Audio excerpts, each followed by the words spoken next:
Comment on passe d'inconnu à obtenir des leads qualifiés sur LinkedIn? C'est ce que je vais vous montrer dans cette vidéo. Donc on passe tout de suite sur mon écran et je vous montre tout ça.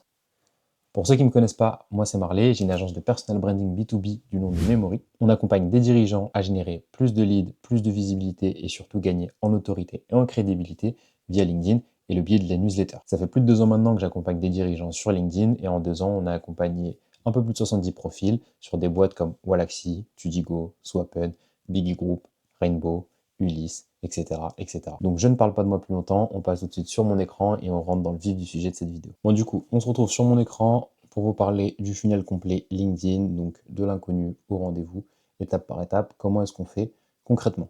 Ce doc-là, il se découpe en 5 parties. La première, c'est vous expliquer que LinkedIn, ce n'est pas un canal de vente direct. Ensuite, on va parler des 3 étapes du funnel marketing. Ensuite, on va voir de la vue EDM, comment on fait passer quelqu'un à l'étape suivante. Ensuite, on parlera de ce qu'il faut dire et ne pas dire dans un premier message. Et on finira par les 5 erreurs classiques du funnel LinkedIn. Donc les amis, let's go, on est parti. Petite intro très rapide, pourquoi ce cours existe? Tout simplement parce que la majorité des gens ne font pas les choses bien ou alors pas dans le bon ordre. Ils essayent de générer des leads sur LinkedIn, mais le problème c'est que ils font tout simplement pas les choses comme il faut. J'ai pas plus de choses à dire que ça. Tu postes, tu prospectes, t'attends, et en fait il se passe rien. Et à travers ce mini-cours, on va essayer de corriger ça de façon structurée en 5 étapes et vous expliquer comment ça fonctionne. Let's go sur la partie 1. LinkedIn n'est pas un canal de confiance. Donc ça, un canal de vente, pardon. Justement, c'est un canal de confiance. Donc ça, il faut absolument le comprendre quand on démarre. La plupart des gens arrivent sur LinkedIn en mode ouais, je vais choper plein de leads, ça va être ultra rapide, etc. Parce qu'il y a plein d'influenceurs, plein de gourous qui vous vendent du rêve sur LinkedIn. Malheureusement, c'est pas comme ça que ça se passe. Ça prend parfois un peu plus de temps. Ça dépend qui vous êtes. Est-ce que vous avez déjà une notoriété? D'où est-ce que vous partez? Est-ce que vous avez plus ou moins d'abonnés? Est-ce que les gens vous connaissent? Etc. etc. Donc, premier point, LinkedIn, c'est un canal de confiance. La première erreur que font 90% des gens sur LinkedIn, c'est de traiter la plateforme comme un canal de vente direct. N'oubliez pas une chose, LinkedIn, c'est avant tout un réseau social. Et les gens cherchent à faire quoi dans les réseaux sociaux? Eh ben, à rencontrer d'autres personnes, d'autres humains et à réseauter avec eux. Donc, les gens n'achètent pas à des inconnus, ils achètent à des personnes en qui ils ont confiance. La vraie question du coup à se poser, c'est pas comment est-ce que je vais vendre sur LinkedIn, mais c'est plutôt comment est-ce que je construis de la confiance sur LinkedIn pour qu'un jour, les bonnes personnes aient envie de travailler avec moi.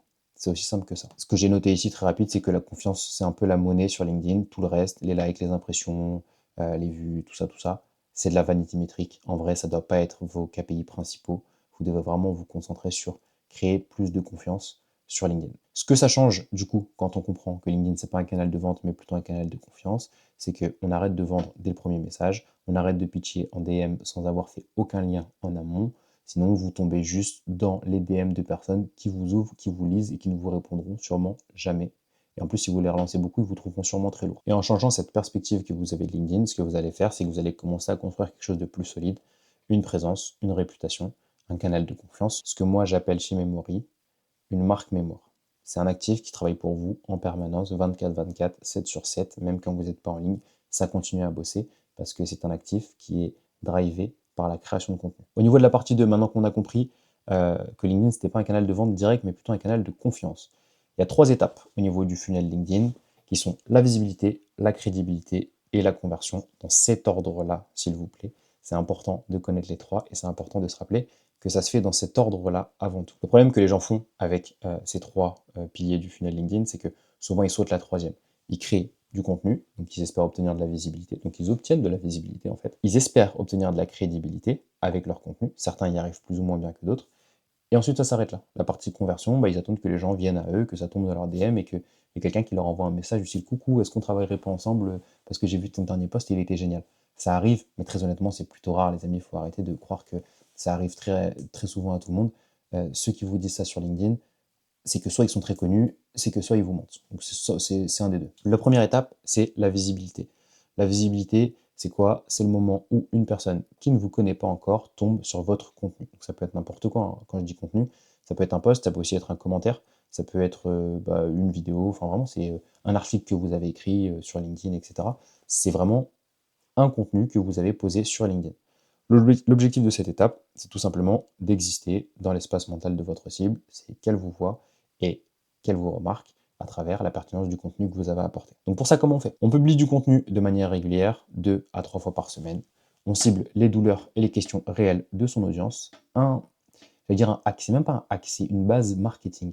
Pour que vous puissiez créer les meilleurs contenus possibles sur LinkedIn, il faut que vous connaissiez qui est votre cible. Tout simplement, il faut que vous connaissiez votre ICP. Si vous connaissez votre ICP, vous savez exactement de quoi parler et du coup, tout devient beaucoup plus simple, tout devient beaucoup plus cohérent à travers votre stratégie de contenu. Ensuite, vous ajoutez toujours un élément qui vient de vous sur vos posts, une anecdote, un chiffre, un exemple concret. Ça sert à quoi? Ça sert tout simplement à éviter de ressembler à une IA, sinon vous allez juste créer du contenu générique comme tout le monde et c'est pas le but, c'est pas ce qu'on veut. Nous, on veut créer de la crédibilité. Et ensuite, vous pouvez aussi commenter les posts des personnes dans votre secteur pour augmenter votre surface d'exposition. Donc les commentaires, ça marche bien, ça apporte quand même beaucoup de visibilité sur LinkedIn, donc c'est un bon point. Ça reste quand même assez chronophage à faire, on va pas se mentir. Donc si vous avez le temps de le faire, faites-le. Si vous n'avez pas le temps, concentrez-vous sur des contenus de qualité avant tout, c'est vraiment ça qui prime de premier abord. L'étape 2, c'est la crédibilité. La crédibilité, ce que j'ai noté ici, c'est le profil plus l'engagement. La crédibilité, c'est quand quelqu'un vous voit, il clique sur votre profil et là, il se fait une opinion très rapide de vous en 10 secondes. Si l'opinion est mauvaise, malheureusement, vous passez un petit peu à la trappe et il va aller regarder ce que fait le concurrent. C'est ce que j'ai mis ici. Votre profil LinkedIn, c'est pas un CV, c'est une vitrine qui doit répondre à une seule question dans l'esprit du visiteur. Est-ce que je peux faire confiance à cette personne ou non? Les éléments d'un profil LinkedIn sont les suivants. Une bannière claire qui expose immédiatement votre expertise, un titre qui parle à votre cible, pas un titre de poste, mais bien une promesse de valeur, donc expliquer ce que vous êtes capable de délivrer à votre cible, un résumé à propos qui raconte vos histoires et qui explique à qui vous vous adressez, et de la preuve sociale, des chiffres, des clients, des témoignages, des résultats, etc. etc. Et c'est ce que j'ai essayé de vous montrer juste là, avec mon profil. Donc je ne vais pas tout vous détailler sinon ça va être un peu long. Faites pause, analysez mon profil avec ce que je viens de vous dire juste avant. Donc là, vous avez le haut de mon profil LinkedIn et juste en dessous, hop, je me pose là, vous pouvez faire pause si vous voulez, vous avez ma section info si vous voulez la lire. Vous verrez que ces deux éléments reprennent ce que je vous ai dit juste avant sur comment est-ce qu'on construit un bon profil LinkedIn. La troisième étape, c'est la conversion. Donc c'est ce que j'ai écrit ici, les DM et le setting. Donc la conversion, c'est le moment où la visibilité et la crédibilité qui sont accumulées se transforment en une vraie conversation. Ça, c'est pas forcément très simple à faire pour les personnes qui n'ont pas l'habitude d'envoyer des messages sur les réseaux sociaux. Néanmoins, ça reste une étape super importante à mettre en place. Ce que j'ai écrit ici, c'est que la conversation, elle ne se déclenche pas toute seule. Il faut agir et il faut surtout agir au bon moment et de la bonne façon. C'est ce que j'appelle le setting et je vous en parle dans la partie 3, donc dans la partie suivante. Dans le setting, vous avez une chose que j'appelle les points de contact. Donc les points de contact, c'est quoi? C'est les moments où une personne a eu une interaction avec vous ou avec votre contenu. Il y en a différents points de contact qui existent sur LinkedIn. Ça peut être un like ou un commentaire sur un de vos posts, une visite de profil, ça LinkedIn vous le notifie, et puis de toute façon vous pouvez l'avoir dans vos stats. Mais ça, faut être premium. Par contre, pour les avoir, faites attention. Donc si vous ne l'êtes pas, malheureusement, vous ne pourrez pas utiliser ces points de contact-là, alors que pourtant les visites de profil fait partie des meilleurs points de contact que vous pouvez avoir. La connexion récente, surtout si c'est la personne qui vous demande en connexion et pas vous qui la demande en connexion, ça a plus d'impact. Et aussi, pour finir, le commentaire pertinent que vous avez laissé sur un de ces posts. Plus il y a de points de contact, plus le message que vous allez envoyer arrivera dans un contexte chaud. Donc la personne vous connaîtra déjà un peu plus que si vous étiez juste un commercial de plus qui envoie un message de prospection. Et du coup, c'est ce qui fera drastiquement augmenter votre taux de réponse. Mais pour justement drastiquement augmenter ce taux de réponse, il y a aussi une question de timing. Il y a un bon timing à avoir pour passer en DM. Et j'ai essayé de le résumer en plusieurs bullet points ici. Donc attendez qu'il y ait au moins un ou deux points de contact avant de contacter votre cible, évidemment. Attention aux likes et aux commentaires, ça, vraiment, gros point de vigilance. Parce que parfois, c'est juste du soutien, ça ne veut rien dire. Si une personne like ou commente votre post, ça ne veut pas forcément dire qu'elle est intéressée par vous, par votre service. Des fois, vous avez fait un post, il y a eu un peu d'émotion dedans, la personne s'est dit waouh, c'est chouette ce qu'il fait, je mets un like, voilà, c'est top, mais ça s'arrête là. Donc, il faut faire attention à ça. Si vous venez de vous connecter, attendez quelques jours avant de pitcher.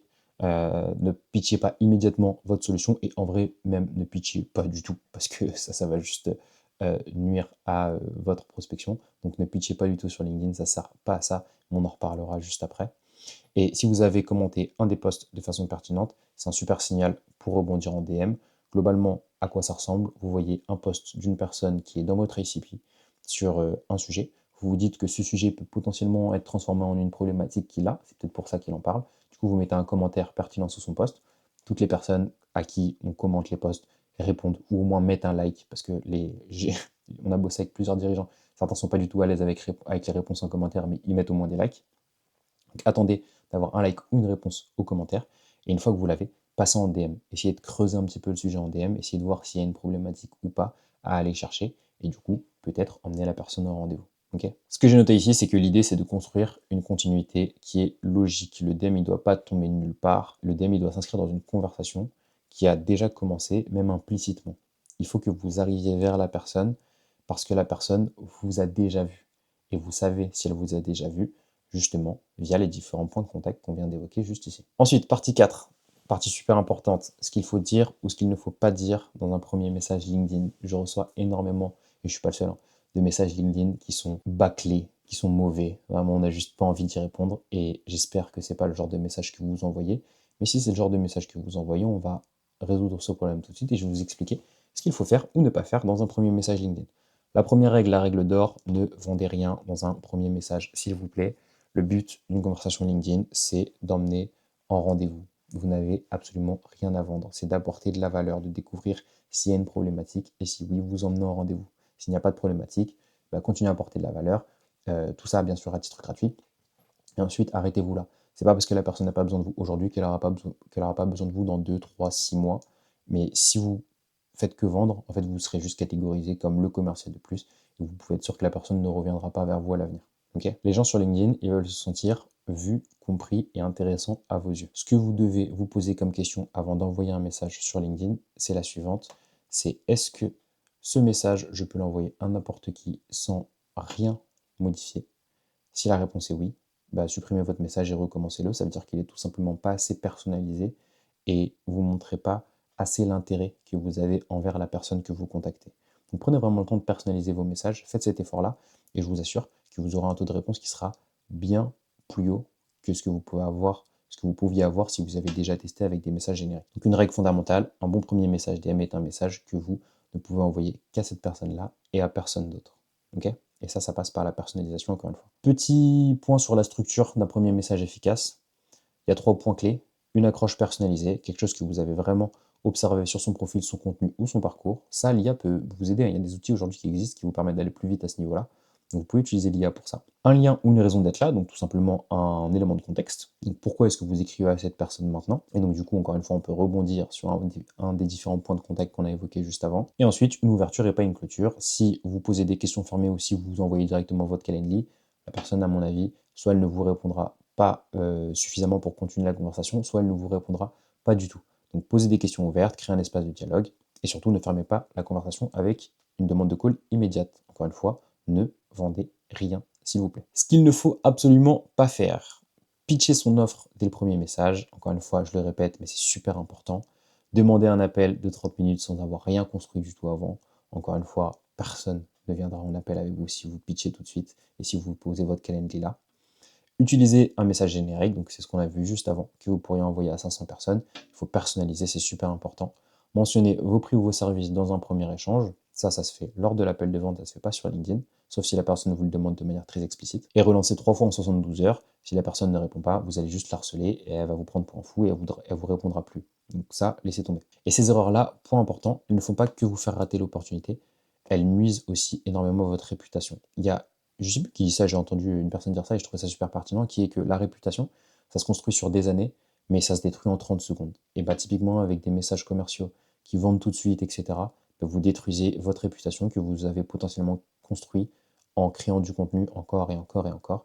Donc ne gâchez pas tout avec un message mal calibré. Faites attention à ce que vous pouvez envoyer. On arrive sur la fin de cette vidéo. Quelles sont les 5 erreurs classiques du funnel LinkedIn? La première, vendre trop tôt. Encore une fois, je le répète. Il y a une citation d'Iman Gadzhi, je ne sais pas si vous connaissez Iman Gadzhi, c'est un entrepreneur qui est assez successful dans le milieu infoprenarial, qui avait une agence de marketing avant. J'ai suivi une de ses formations un jour dans laquelle il disait « Sell the meeting, not the service ». Qu'est-ce que ça veut dire? Ça veut dire que tout simplement, quand vous envoyez des DM sur LinkedIn, le but, ce n'est pas d'avoir un oui sur est-ce que la personne veut travailler avec vous ou non. Bien évidemment, si vous arrivez à l'avoir, tant mieux, go. Mais dans la plupart des cas, ça n'arrive jamais. Le but, c'est d'emmener la personne en call. Pourquoi? Parce qu'en call, c'est là où vous arriverez plus facilement à vendre votre offre. Donc, ce que vous faites, c'est que quand vous discutez avec une personne sur LinkedIn, vous lui posez des questions, vous essayez de voir s'il y a une problématique, s'il y a quelque chose que vous pouvez résoudre, un point sur lequel vous pouvez l'aider. Si oui, tant mieux, vous proposez de continuer en call la conversation et là, vous avez peut-être une opportunité pour pitcher votre service. Sinon, vous laissez tomber, encore une fois, vous partagez de la valeur gratuite et vous passez à autre chose. Le but, c'est de rester top of mind avec une note positive dans l'esprit de votre audience, de votre ICP, pour que le jour où elle a un besoin, ce soit vers vous qu'elle revienne, qu'elle se dise « Ah, bah, c'est vrai qu'il y a 3 mois, j'avais échangé avec Marley, il m'avait apporté beaucoup de valeur. Aujourd'hui, le problème est un peu plus d'actualité chez nous. Bah, je vais lui renvoyer un message parce qu'il peut nous aider. » Ok. Donc, erreur numéro 1, ne vendez pas trop tôt.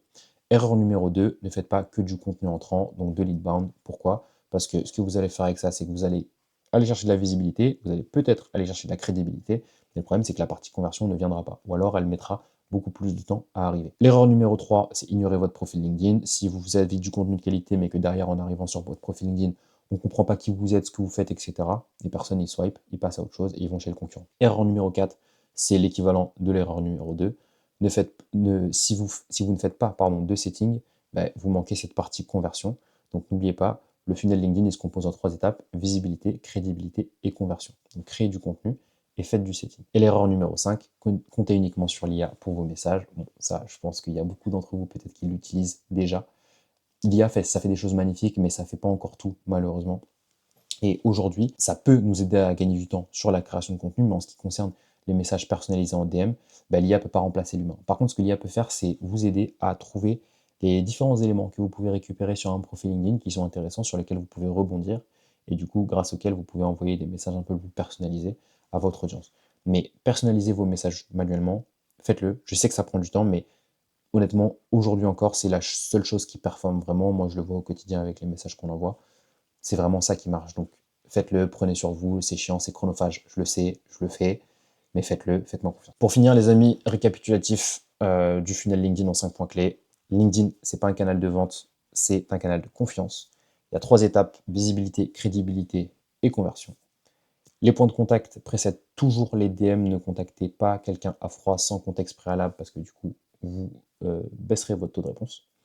Le premier message ouvre une conversation, il ne ferme pas un deal, donc ne vendez pas, encore une fois, c'est super important. Et combinez le contenu qui vous amènera de la demande entrante et le setting de manière proactive qui vous permettra d'aller chercher les gens qui manifestent un intérêt pour vous, mais qui ne viendront pas vous parler. Ok. On arrive sur la fin de cette vidéo. J'espère que vous l'avez appréciée. Si vous vous reconnaissez un petit peu, enfin si vous n'avez pas encore mis en place de stratégie LinkedIn, que vous voulez en mettre une en place, mais que malheureusement vous n'avez ni le temps ni les ressources pour le faire vous-même, bah, c'est exactement ce qu'on fait nous chez Memory. Donc, pour rappel, Memory, c'est une agence de personal branding dans laquelle on accompagne les dirigeants à générer plus de leads via LinkedIn, créer du contenu, créer une présence qui, via le funnel que je viens de vous expliquer, permet de générer du lead. Si jamais ça vous intéresse, que vous avez envie de développer cette partie-là, que vous avez vraiment envie de transformer votre compte LinkedIn ou celui d'un des dirigeants de votre équipe en un vrai canal d'acquisition pour votre boîte, vous avez le lien pour prendre rendez-vous avec moi en description de cette vidéo. Donc n'hésitez pas à prendre rendez-vous et puis on discutera de ce qu'on peut potentiellement faire pour vous, mais surtout de votre problématique et de vos stratégies marketing en amont pour voir si nous, on peut s'intégrer dans ce que vous mettez déjà en place ou non. Les amis, pour finir, petite citation que j'ai notée juste ici. Ne soyez pas visible, devenez mémorable.